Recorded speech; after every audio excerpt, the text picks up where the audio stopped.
আসসালামু আলাইকুম, সবাই কেমন আছেন? নিশ্চয়ই ভালো আছেন। আজকে আপনাদের সাথে আমি শেয়ার করব আমি কিভাবে বিফ আখনি তৈরি করি। আর আমার মেয়েকে খাওয়াচ্ছিলাম, মাশাআল্লাহ ও অনেক পছন্দ করেছিল। তো বিফ আখনির জন্য এখানে আমি প্রায় 1 কেজির মতো একটু তেল চর্বিওয়ালা মাংস থেকে গরুর মাংস নিয়ে নিয়েছি।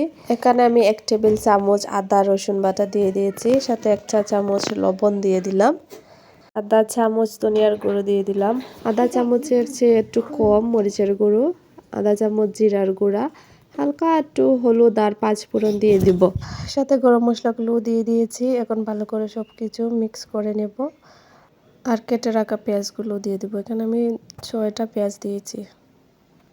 পেঁয়াজ দেওয়ার পর আমি এখানে পরিমাণ মতো তেল দিয়ে দিলাম। এখন এটাকে রান্না করতে থাকবো। দেখুন এখানে আমি কোনো পানি দিইনি, মাংসের পানিগুলো এমনিতেই বের হয়ে আসছে। তো আমি দইটা দিতে ভুলে গিয়েছিলাম, এখন দিয়ে দিলাম দই। টক দইটা ব্যবহার করছি এখানে আমি। দই দিয়ে একটু নাড়াচাড়া দিয়ে ঢেকে দেবো।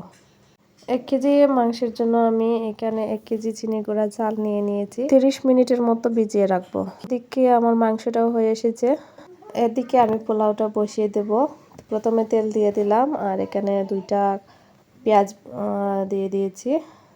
পেঁয়াজটা ব্রাউন কালার হয়ে আসার পর আমি চালটা দিয়ে দিয়েছি। সাথে এখানে আমি মটর, কাঁচামরিচ আর 2টো জলপাই আচার দিয়ে দেব। তো চালগুলোকে প্রথমে ভালোভাবে ভেজে নিতে হবে। আমিও চালটা ভালো করে ভেজে নিয়েছি। তারপর এখানে তেজপাতা দিয়ে দিয়েছি 2টো। এখানে আমি হাফ চা চামচ জিরার গুঁড়া দিয়ে দিব, দিয়ে আবারও ভালো করে একটু চালটা ভেজে নেব। আর সাথে কাঁচা মটর এগুলা দিয়ে দিব, কাঁচামরিচ এগুলো দেওয়ার পরও আমি আর একটু ভেজে নেব ভালো করে। মটর, কাঁচামরিচ এগুলো পোলার মধ্যে দিলে দেখতে অনেক সুন্দর লাগে আর খেতেও একটা ডিফারেন্ট টেস্ট হয়। তো এখানে আমার মাংসগুলো আমি দিয়ে দেব।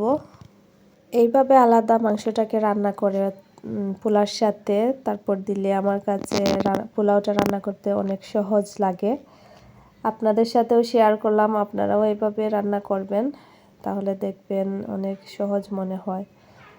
আর এখানে আমার 2টো জলপাই আচার দিয়ে দিয়েছি। এর মধ্যে এইভাবে আচার দিলে আপনার স্বাদও অনেক বেড়ে যায়। তো এখন আমি গরম পানি দিয়ে দিব আরও পরিমাণ মতো।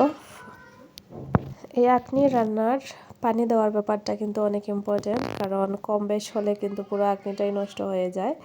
আর গরম পানিটা ইউজ করলে বেস্ট হয়, আখনিটা অনেক সুন্দর ফুটে যায়। তো এখানে আমি ডেকে দিলাম। আমি বেরেস্তাও করে নিয়েছি। তো এখন প্রায় ফুটে এসেছে। আমি ঘি দিয়ে দিয়েছি 1 চামচের মতো, সাথে পেঁয়াজ বেরেস্তাটাও দিয়ে দিলাম। তো এগুলা দিয়ে আমি আবারও 10 মিনিটের মতো ডেকে রান্না করব অল্প আঁচে। তো মাশাআল্লাহ এই তো 10 মিনিট পর আমার আখনির অবস্থা। মাশাআল্লাহ অনেক মজা হয়েছিল আর দেখতেও অনেক ভালো লাগছিল আখনিটা। এই যে দেখুন, আপনাদের কাছেও কেমন লাগছে অবশ্যই কমেন্ট করে জানাবেন। এই তো আমি প্লেটে নিয়ে আসলাম, এসে আমার বাচ্চাদের খাওয়ালাম। তো আখনির মাংসটা যদি সফট হয় তাহলে আমার কাছে আখনিটা খেতে বেশি মজা লাগে। আমার মাংসটা মাশাআল্লাহ অনেক সফট হয়েছিল। তো আপনারাও এভাবে ট্রাই করবেন। ভালো থাকবেন। Thank you.